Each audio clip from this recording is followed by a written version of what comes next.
You bring up the kong-an issue, and I hear a lot of times from people, why do we do kong-ans? And nobody really understands it, which is the most beautiful part of it. You know, you've heard me say it's good to have something in your practice that you don't like, or you don't understand, or if you were writing the book, it wouldn't be there. Then we have to face that all the time. I think at its simplest, though, it's where Trevor ended his talk about don't know mind. And don't know mind is a name, but that experience of not knowing, of being in that moment of not knowing.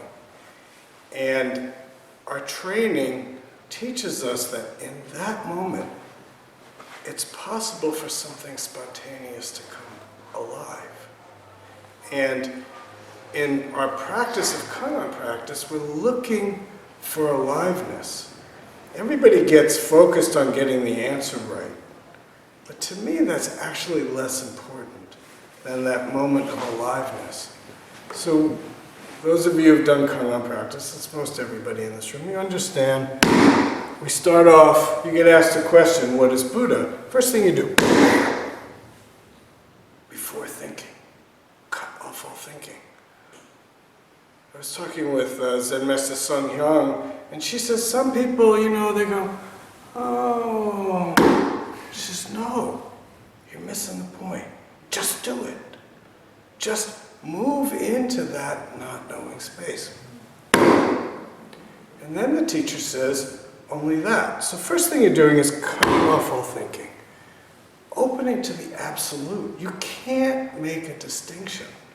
Distinctions are arbitrary. You know, when I remember giving a talk once and I said, yeah, you're walking down the street and you trip on the sidewalk. And the first thing we do is look around. Did anybody see me? What if they did? But it's that tight attachment to I that we get lost in. So at this point, if we really enter into don't know, there is no I, there is no you, there is no teacher, there is no student. That's all our concept. And then the teacher says, only that? And you come back with the answer that matches the particularity of that moment. What is Buddha? What are we doing? If we can let go of our programming, we have an opportunity to be alive and responsive to the moment. And that's really what kong-an practice is teaching us. So that's why we say everyday life is a kong-an, but not, I mean, it works to give a Dharma talk and form these stories into a question, but really, think of your day today. How many times were you challenged?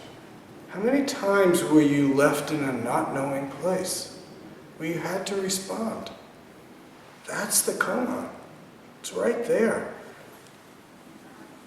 It's not far away from our lives. It's not something that we just do in the interview room.